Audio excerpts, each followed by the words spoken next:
And he said, what are they teaching you in arithmetic in school?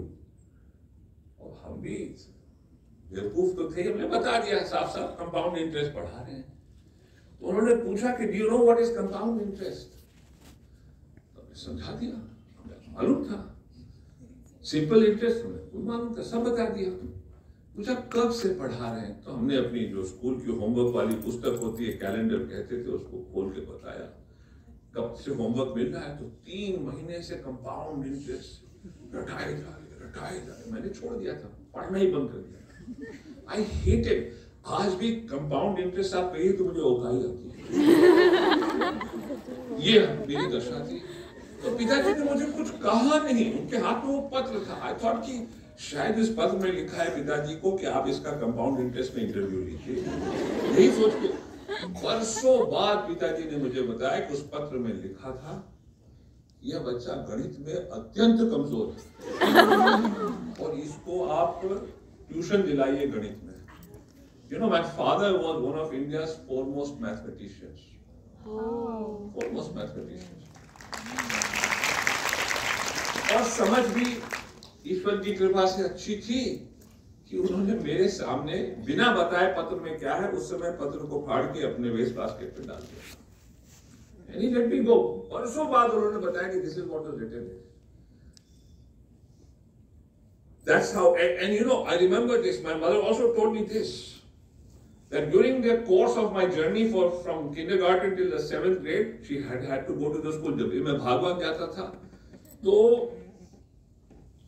कई बार माँ से कहते थे कि इसके बगल में जो मेरा वो एक घनिष्ठ मित्र था, हम साथ ही बैठते थे किंडरगार्टन से, सगे भाई की तरह थे। तो माँ को अक्सर कहते थे वो जो है उसके बगल में वो बड़ा प्रतिभाशाली है।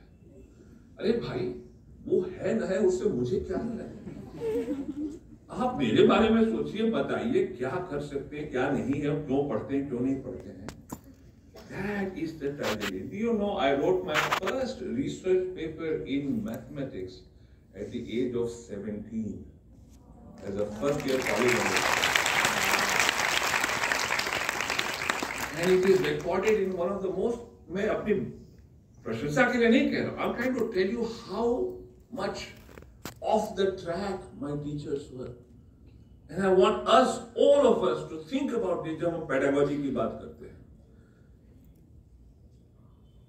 We have to think about it.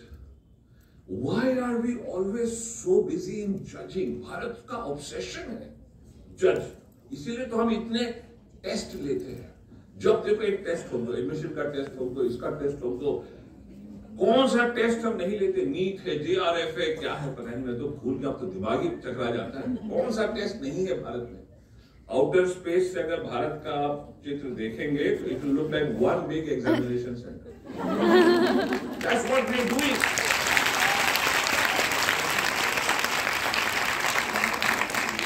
हमारे यहाँ पेडागोजी की बात है लालिमा जी, इसलिए बोल रहा हूँ। We have to be careful. Exams are used in India as a device to disable the student. इसको लुढ़का दो।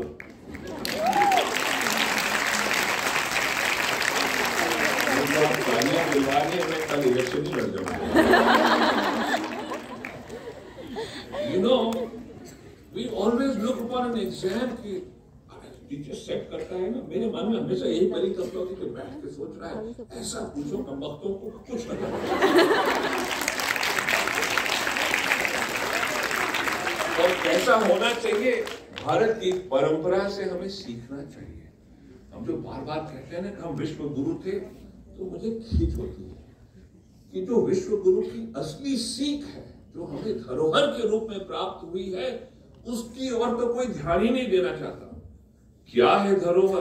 पेडागोजी की बात हो रही, इसलिए कह रहा हूं। मैं टीचर वर्ग से कहूंगा और जो बनना चाहते हैं टीचर, उनसे कहूंगा कुछ बहुत गंभीरता से इस पे सोचिए। और ये इतिहास की बात दोहरा रहा हूं मैं, छंदोग्य उपनिषद से मैंने ली है।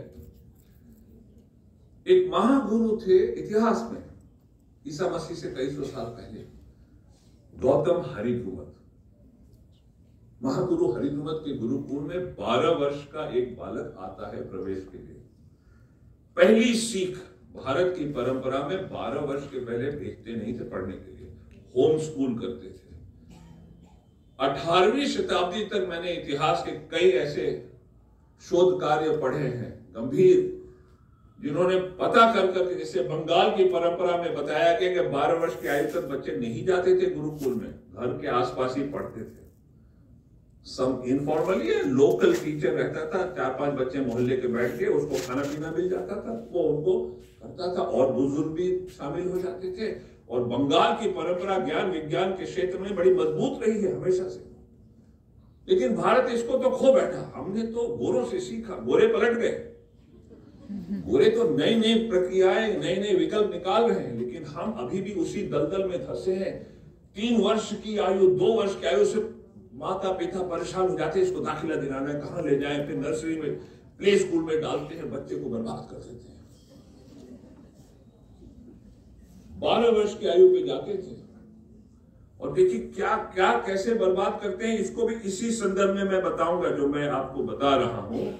तो ये बच्चा जाता है हरिद्रमत के गुरुकुल में, तो हरिद्रमत उससे कहते हैं कि बालक तुम किस कुल से हो, हम तो सिर्फ ब्राह्मणों को यहां प्रवेश देते हैं। तो बालक कहता है कि मैंने यह प्रश्न अपनी मां से पूछा था प्रस्थान करने के पहले, और मां ने कहा था कि मैंने दासी के रूप में तमाम घरों में काम किया है, तमाम मर्दों ने मेरा लाभ उठाया है, एक्सप्लॉइट किया है।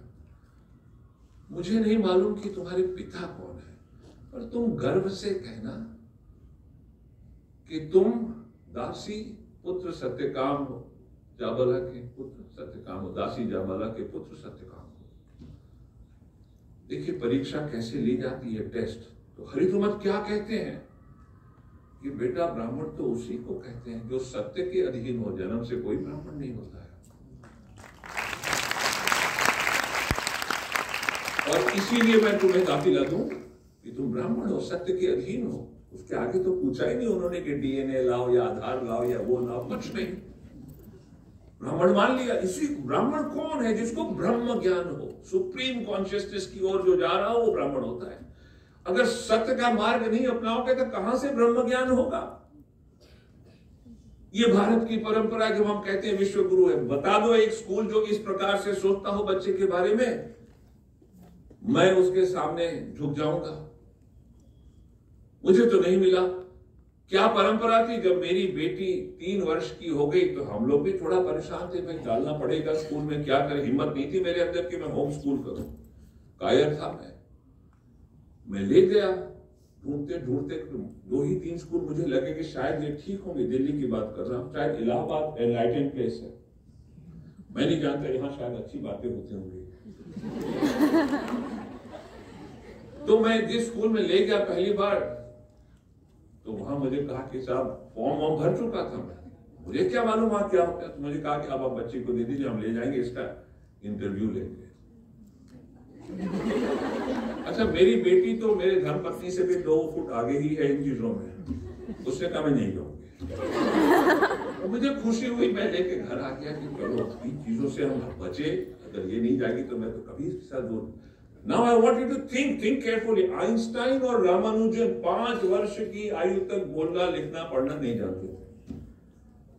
तो दिल्ली ने जो परंपराएं बनाई थी, जो प्रक्रियाओं को लागू किया था, उसके मुताबिक हर पोटेंशियल आइंस्टाइन और रामानुजन को तो वंचित कर दे रहे थे स्कूल एजुकेशन से, क्योंकि 3 वर्ष पे तो बेचारे बोलते ही नहीं थे। क्या टेस्ट लेते उनका? वो कहते नहीं ये बेकार है, इसको नहीं लेंगे।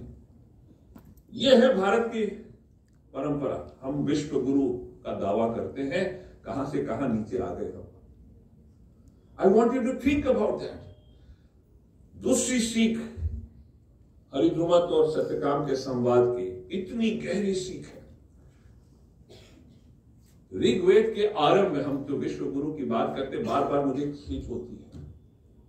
ऋग्वेद में आरंभ की एक ऋचा है, कहती है आनो भद्रा कितुबो यन्तु विश्वतः, let noble thoughts come to us from every direction. Such a grand concept. उसको धरती पे हम कैसे उतारते हैं कि 3 वर्ष के बच्चे का इंटरव्यू लेंगे, टेस्ट लेंगे, अकेले में ये डराएंगे उसको, और टीचर और प्रिंसिपल सोचते हैं देखो ये बच्चा हो जाए। जैसे मुझे कहा जाता था ये भौंदू है, इसका मित्र है, वो बड़ा प्रतिभाशाली है। ये हम तुलना क्यों करते हैं? शिक्षा तो एक व्यक्तिगत यात्रा है अपने अंदर। कल से आज मैं अपने से बेहतर हो जाऊं, वो किस ध्वनि के अनुकूल चल रहा है, he marches to his own drum beat and I march to mine. Why should I be in step with him? उसको तो भेड़ चाल कहते हैं। To be in step with everyone around you, उसका तो एक बहुत ही दरिद्र लेवल है। क्या? भेड़ चाल, हर्ड मेंटालिटी।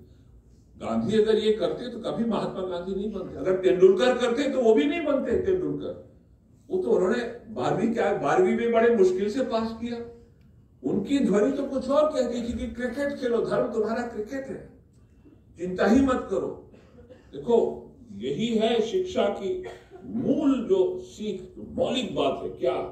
धर्म अपना पहचानो, उसके अनुकूल चलो इस संसार में, निष्ठा से, लगन से, मस्ताना इश्क करो, उसके साथ पार हो जाओगे।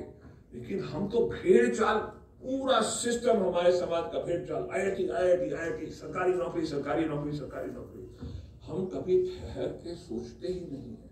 हरिद्रुमत ने क्या किया? सत्यकाम को नहीं कहा कि जाओ अब वेदों को रटो।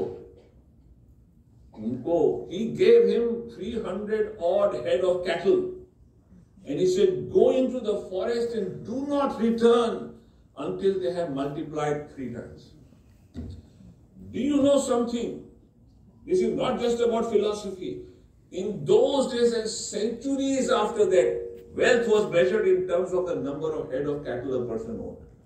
This was a practical exercise, a project in wealth management.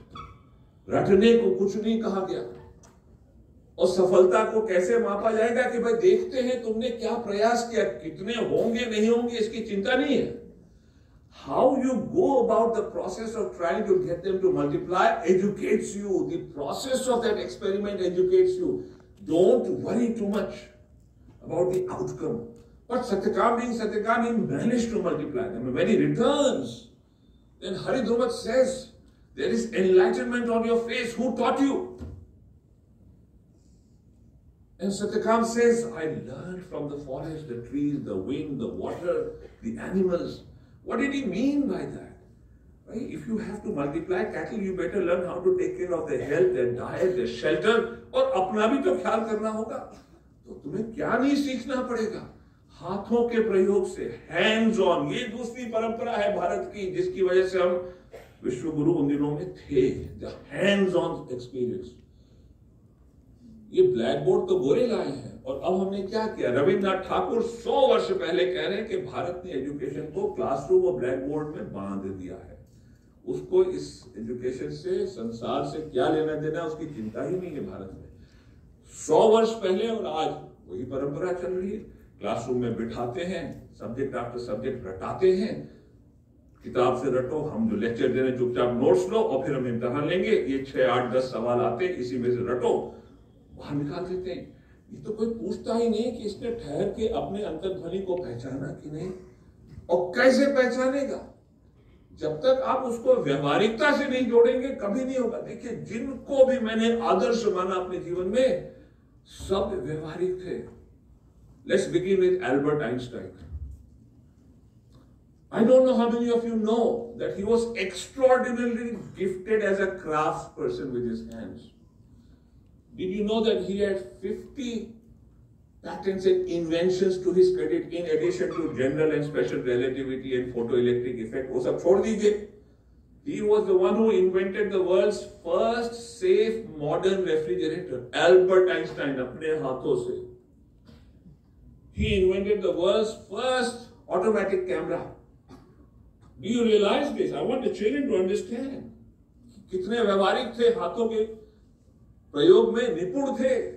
और अगर आप सोचते हैं कि आइंस्टाइन ही थे और ये कोई एक्सीडेंट है, नाम बताइए किसी का। महात्मा गांधी इतने निपुण थे हाथों के प्रयोग में, चरखा काटना, खेती करना, उपचार करना लोगों का, सब कुछ हाथ से करते थे। कबीर जुलाहा थे। आइजैक न्यूटन इतने गिफ्टेड थे in the use of his hands. उनकी सारी सीख लाइट के संदर्भ में अपने हाथों से उन्होंने रचे खिलौने से आगे बढ़ते बढ़ते लाइट को समझ गए, लॉज ऑफ लाइट समझ गए, और उसको जब समझे प्रैक्टिकल प्रयोग से, तब उसके आधार पर ग्रेविटेशन को समझे वो। I don't know how many of you have followed. हमको कैसे सिखाया जाता, आओ बैठो ब्लैक बोर्ड पे लॉ लिख दी, रट लो, ये 6 न्यूमेरिकल है कर दो और भागो यहां से। We are never given an opportunity to learn. Mendel को ले लीजिए, आज अगर पूरे विश्व में क्रांति आ रही है तो 2 ही 3 चीजों से आ रही है, genetics and molecular biology, data, artificial intelligence and quantum computing. That is going to change, it's already changing and will change this century completely beyond our imagination. Genetics and molecular biology. Where does it come from? From Mendel's work. Mendel was a gifted gardener. He was a gifted gardener. और उनको गणित भी अच्छी आती थी. This is called transdisciplinary knowledge seeking. हमारे यहाँ तो ट्रांसडिसिप्लिन तो शब्द ही नहीं कोई जानता, मल्टी डिसिप्लिन। अच्छा, इसको एक मैथ्स ठोक दो, एक कॉमर्स ठोक दो, एक अंग्रेजी का पेपर ठोक दो। They have nothing to do with each other. You must learn English through the process of trying to be good at commerce with mathematics. All 3 must be integrated through projects in a holistic fashion. वो तो होता ही नहीं है भारत में। ये science stream का बच्चा है, what does that mean? What is science? क्या परिभाषा है? कैम्ब्रिज में फिजिक्स की डिग्री को आज भी बीए कहते हैं। मर जाएंगे हमारे यूजीसी वाले अगर सुनेंगे। There is no BTech. I studied at the Imperial College, rank consistently among the top 6-7 universities in the world. 3 ही वर्ष की डिग्री होती है साहब, उसके बाद आप जाइए दुनिया में, चाहे रिसर्च कीजिए, 3 ही वर्ष अंडर ग्रेजुएट। उसी में जितना आप हम समझते हैं उचित है, व्यवहारिक तौर से सीखते हैं बच्चे। और हर डिग्री को वहां बीएससी कहते हैं। इंजीनियरिंग की डिग्री बीएससी, बीटेक तो है ही नहीं, फिर मर जाएंगे यहाँ पे लोग। या बीटेक नहीं देते, इंजीनियरिंग करें, बीटेक नहीं किया।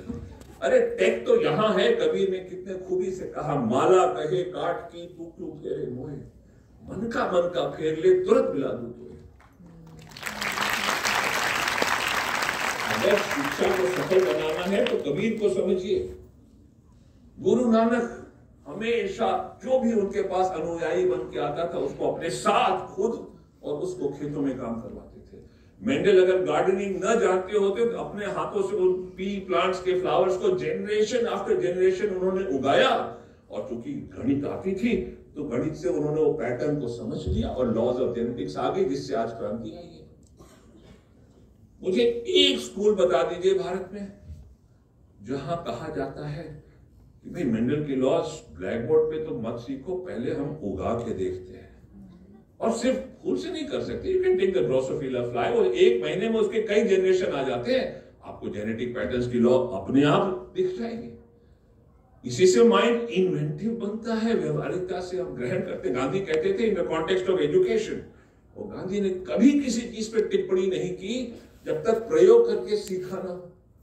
तो गांधी ने क्या कहा एजुकेशन में, what you do with your hands will enter your heart. और गांधी कैसे ना कहते, पहले उन्होंने एक स्कूल चलाया दक्षिण अफ्रीका में जिसके खुद प्राध्यापक थे। फिर उन्होंने जब भारत आए तो एक विश्वविद्यालय कायम किया जो आज तक चलता है। उसके बाद जब वर्धा गए तो वहां एक पॉलिटेक्निक बनाई फॉर विमेन, और उसके गवर्निंग बॉडी में इंडिया के जो सर्वश्रेष्ठ वैज्ञानिक थे, बोस, रमन, उन सबको रखा। और लोग कहते हैं Gandhi was against modernism, against science. अपढ़ अज्ञानी है, बस हम टिप्पणी करना खूब चाहते हैं, निंदा। फिर कबीर की याद आती है मुझे, कभी निंदक नियरे राखी अपने को खोजो, बुरा जो देखन में चला बुरा नहीं। अपने आत्मा की आवाज को रखो बगल में एज अ क्रिटिक, और न मिले आत्मा की आवाज तो पत्नी को रख लो। बहुत सीखने को मिलता है साहब, मैं तो सुधर गया।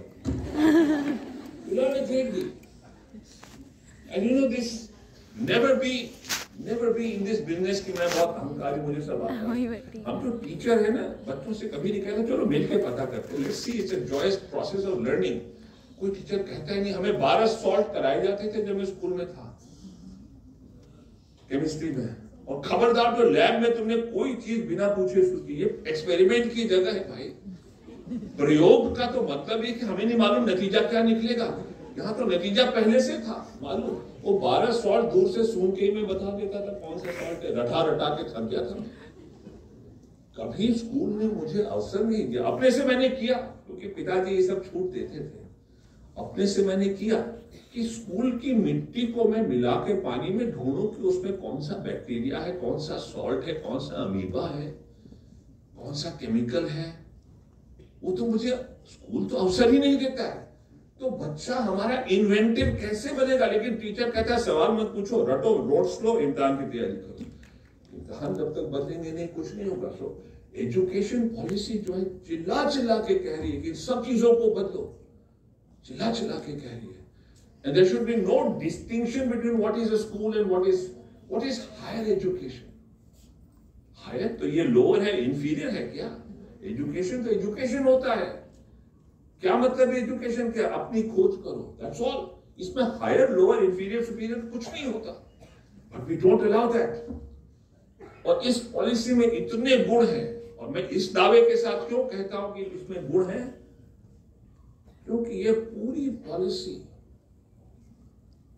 तो मैंने और मेरे सहयोगियों ने जो प्रयोग किए थे दिल्ली विश्वविद्यालय में 5 वर्ष तक, और जिनमें से कई प्रयोग अब भी सफलता के रूप से चल रहे हैं, उसी पे पूर्ण रूप से आधारित है। कॉमा भी नहीं बदला है। और हम इतने सफल थे, हमने बच्चों को छूट दे रखी थी कि अपनी अंतरात्मा को खोजो। हो सकता है तुम वाकई केमिस्ट बनो, पर मैं पहले से कैसे तय कर लूं कि तुमने स्कूल में साइंस ली, फंस गए बेटा, अब तो तुम्हें केमिस्ट्री ही पढ़ना पड़ेगा। क्यों कहूं मैं इसे? मार्ग तय करो अपना, धीरे धीरे बढ़ते जाए। हो सकता है वो कहे मुझे केमिस्ट नहीं बनना है, मुझे फार्मेसी में जाना है। हो सकता है वो कहे कि मुझे टेक्नोलॉजी से नए ड्रग्स का आविष्कार सीखना है थ्रू मॉलिक्यूलर बायोलॉजी। बच्चे को तो चांस ही नहीं मिलता, वो तो बांध दिया जाता है पटरी में। ये पॉलिसी कह रही है कि हम छूट देते हैं आपको, परंतु फिर वही होता है कि जब धरती पे उतार रहे हैं तो कोई उसको समझना ही नहीं चाहता है। कभी कभी मैं भी किम करते हुए विमोड़ हो जाता हूं कि ये क्या हो रहा है, क्यों ऐसा हो रहा है? Why are we not willing to stand back? और हम हद से ज्यादा पढ़ाते हैं। अरे इसको ये नहीं आता, वो नहीं आता। न्यूटन को पता ही नहीं था लिमिट क्या होती है, और उसने कैलकुलस का आविष्कार कर लिया। अब आप सीखने जाइए कैलकुलस, कहेंगे पहले लिमिट सीखो, पहले ये सीखो। क्या बकवास है। मैंने इतने प्रयोग किए हैं, बिना लिमिट समझाए कैलकुलस बच्चे ग्रहण कर गया, उससे आविष्कार किया बच्चों ने। यहां तक के आविष्कार सर कि प्लेन को कैसे लैंड कराते हैं कैलकुलस के माध्यम से। लेकिन हमें क्या सिखाया जाता नहीं, पहले ये सीखो, फिर ये सीखो, फिर ये सीखो। एक चीज बता रहा हूं, जो भी हो गणितज्ञ मन लगता है गणित में, मेरी आत्मा की आवाज यही कहती है। और मैं सच बता रहा हूं, मुझे सिर्फ एक ही इच्छा थी, अच्छा गणितज्ञ बनूं। पता नहीं कैसे मैं आज यहां उपस्थित हूं, भाषण दे रहा हूं शिक्षा पे, मैं नहीं जानता, पहुंच गया यहां, लेकिन वो भी गणित के माध्यम से। और मैंने, हमारे यहाँ जब हम पढ़ते थे तो 11 साल के स्कूल होते थे, 12वीं नहीं होती थी। 11th की जितनी मैथमेटिक्स मैंने पढ़ी, मन ही नहीं लगता था। स्कूल के फाइनल एग्जाम, अच्छा पूरी क्लास कहती थी कि ये बच्चा प्रतिभाशाली गणित में जीनियस है, ये भी कहते थे, लेकिन 100 में से मेरे 56 नंबर आए थे गणित में। आई हेट इट, मैं पढ़ना ही नहीं चाहता था वो दरिद्र प्रश्न जिसकी कोई जरूरत नहीं पड़ती। और जब मैं कॉलेज में गया और मन मुताबिक मुझे गणित की पुस्तकें मिली, छूट काफी मिल गई, सेंट स्टीफंस में गया था, अच्छे अध्यापक मिल गए कुछ, और मैंने देखा कि 11वीं की गणित की मुझे कोई आवश्यकता ही नहीं थी। आई एम चैलेंज करता हूं, कोई भी गणितज्ञ मेरे साथ आकर कर ले संवाद, डिबेट कर ले, जो चाहे कर ले। There is no need for any mathematics beyond the 10th to do college mathematics. There is no need. और अब तो 12वीं तक ले जाते हैं लटका के उसको। I am telling you, this is a tragedy. 11वीं के गणित का मैंने पढ़ी ना, मुझे उसकी आवश्यकता हुई, ईश्वर की कृपा से फर्स्ट ईयर में ही मैंने पहला पेपर भी लिख दिया। और कोई ऐसा तैसा पेपर नहीं है, it is listed in one of the most important monographs of the world, जो न्यूयॉर्क और जर्मनी से साइमल्टेनियसली छपा, और मेरा नाम रामानुजन के साथ वहां दर्ज है।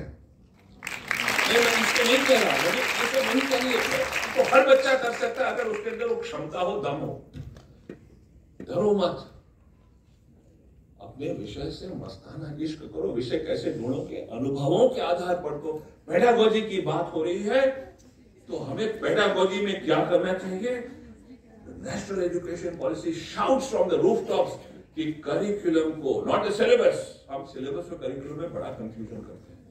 Curriculum is a much more holistic concept, that is what will lead to true education.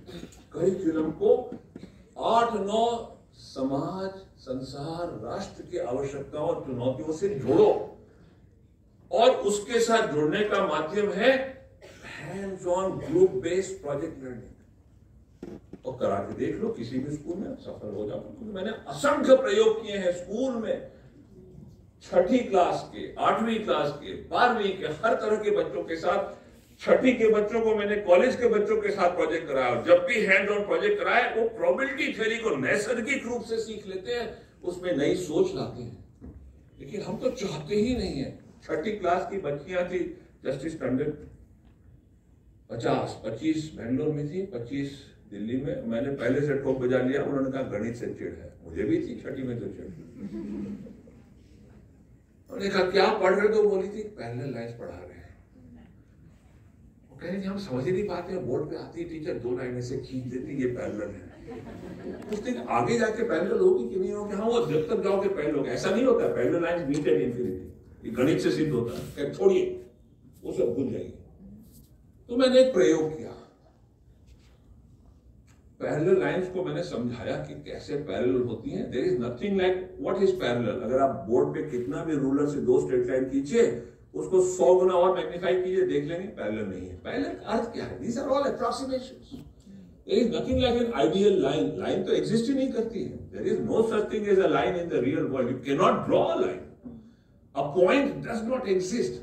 जब आप पेन लगाते हैं पेपर पे, उसी समय पॉइंट का कॉन्सेप्ट बर्बाद हो जाता है। It's no longer a point.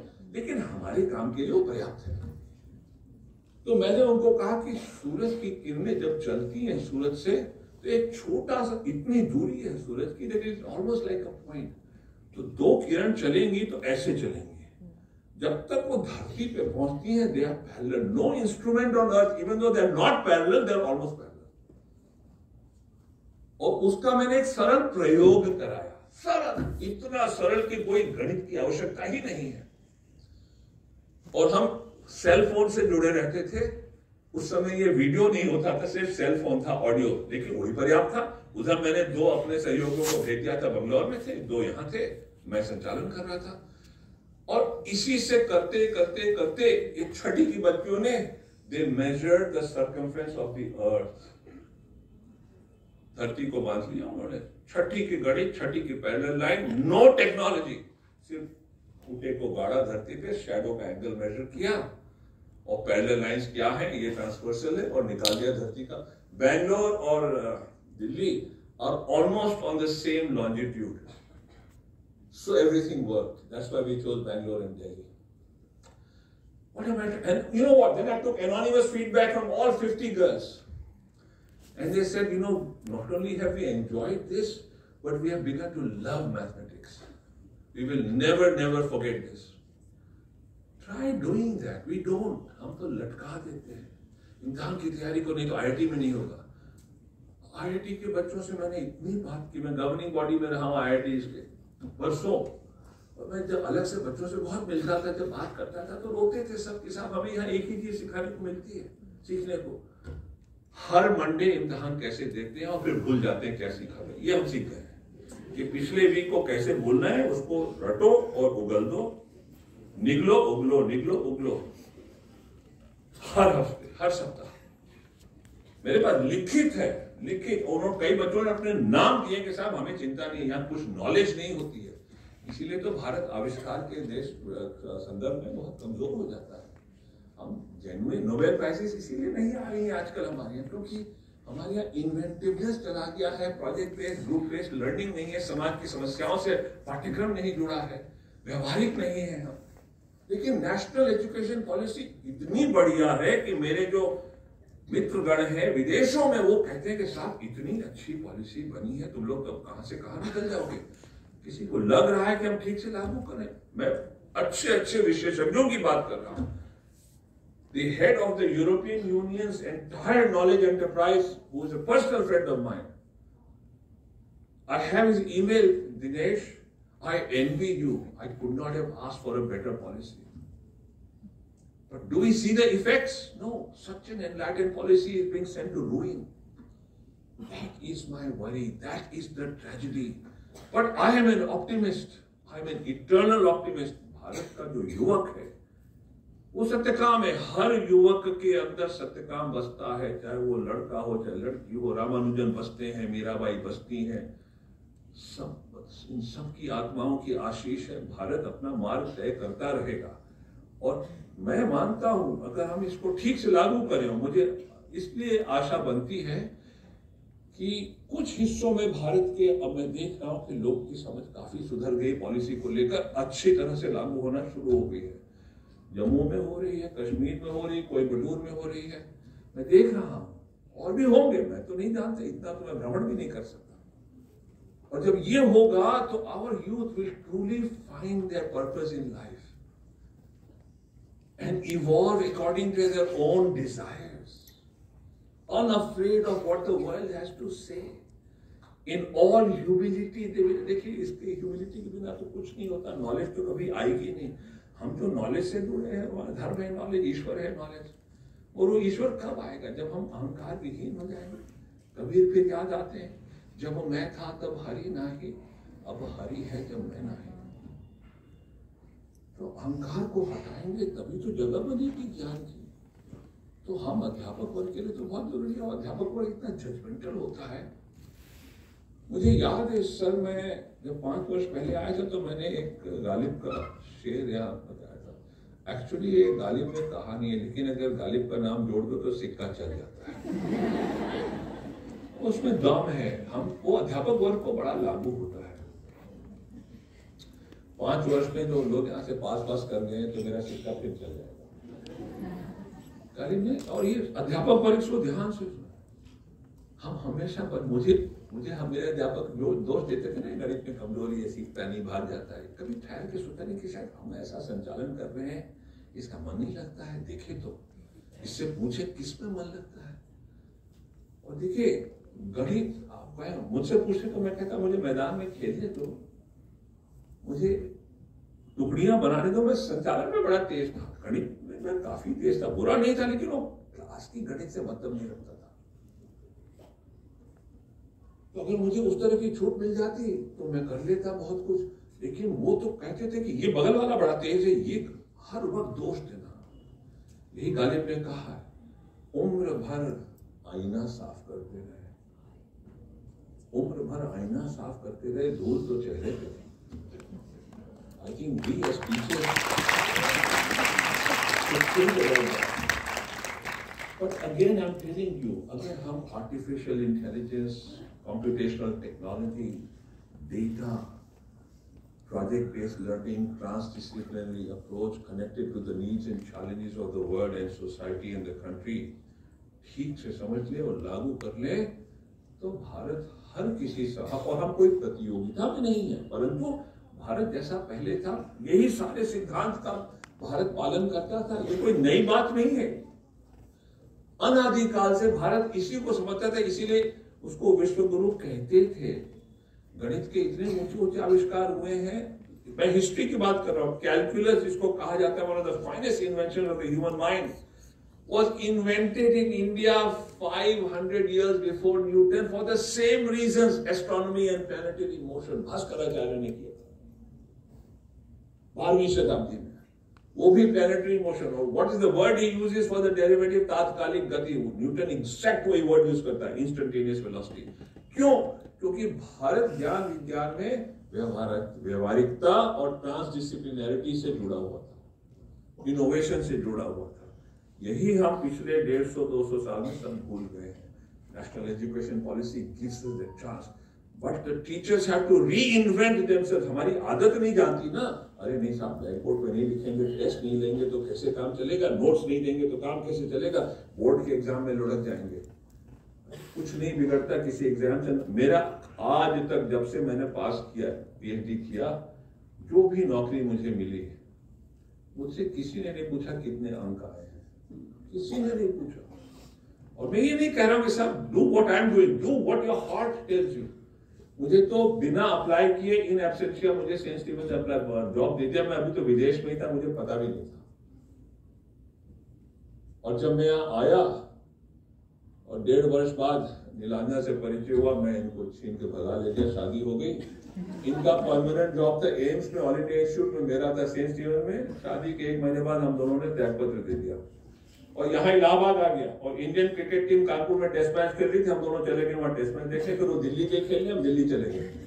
2 ही काम हम करते थे, टेस्ट मैच देखते थे और अपने अपने क्षेत्र में जो मन लगता था करते रहते थे। अगर मैं रहा होता नौकरी में तो मुझे 1 साल बाद 1 इंक्रीमेंट मिलता। सेंट स्टीवन ने फिर मुझसे आग्रह करके कहा, आ जाओ हम तुमको 5 इंक्रीमेंट देंगे। मैं चला गया 1 साल में, फायदा हो गया। So don't let these things bother you, be happy, enjoy the world around you. But the teachers have to understand कि जो हम कहते हैं ना कंपटीशन, तुम बगल वाले से मत देखो। मैंने तो एग्जाम यूनिवर्सिटी में प्रक्रियाएं बदलना शुरू कर दिया था। आपस में बात करो, वेब से कंसल्ट करो, उत्तर अपने शब्दों में लिखो और क्या पूछना चाहिए। Let's have a discussion before we set the question paper. और क्वेश्चन पेपर की महिमा कम कर दी थी मैंने, only 20%, 80% was on the projects they work. सबकी प्रोजेक्ट सब देखते हैं, उसमें क्या धांधली होगी, क्या लोग रोते थे, अरे 8 लोग काम कर रहे हैं, 2 नहीं काम करते। भैया इसकी चिंता मत करो, तुम कौन होते हो, नंबर किसी के नहीं पूछे जाते, कहीं काम नहीं आते वो। लेकिन हमारे यहाँ वो भी नहीं है। आखिरी चीज, मेरा समय हो रहा है, आखिरी चीज देखिए, इंडिया मस्ट अंडरस्टैंड, जैसे सत्यकाम को प्रोजेक्ट दिया वेल्थ मैनेजमेंट का, it's an exercise in entrepreneurship. Satyakam चाहते थे एक स्टार्टअप बना लेते, how to multiply capital. Bharat ने एंटरप्रेन्योरशिप को स्कूल और एजुकेशन से वंचित कर रखा है। जब आप व्यवहारिकता लाएंगे, when you connect it to the needs and challenges, तब आपके अंदर एंटरप्रेन्योरशिप और युक्तियां, थैंक यू वेरी मच बेटा, अपने आप आती है। दिल्ली विश्वविद्यालय में जब मेरा कार्यकाल समाप्त हुआ तो अंडर ग्रेजुएट्स 70 करोड़ से अधिक के स्टार्टअप बना चुके थे, मोर देन 70 करोड़। और मैं उनकी नहीं गणना कर रहा हूं उसमें जो बना के निकल गए विदेशों में, जो दिल्ली विश्वविद्यालय में स्थित थे। They became job creators, job givers, उनके पैटेंट्स थे। So all of this can be done and the national education policy asks you, कौन फेल कर रहा है पॉलिसी को? न समाज, न बच्चे, न अभिभावक, हम अध्यापक। We are failing। हम उसी परंपराओं में फंसे हुए दलदल के। रटो, नोट्स बनाओ, ब्लैक बोर्ड की learning, no transdisciplinarity, no connection to the real world, no व्यवहारिकता। अभी टोनी ब्लेयर फाउंडेशन की रिपोर्ट आई इंग्लैंड में कि this is the way forward, what the national education policy in India says. हम कह रहे हैं ना, गोरे तो निकल जाएंगे, हम अभी उसी दलदल में रहे, ऐसा ना हो। इसीलिए मैं यहाँ आया हूँ, इस उम्मीद से कि यह इलाहाबाद है, ये पावन भूमि है, इसने भारत की आत्मा को सींचा है, यहीं से क्या नहीं उत्पन्न हुआ है। I sincerely hope that new beginnings will be made from here, and I say with humility that give me opportunities to come and learn from you. Thank you very much. Jai Hind.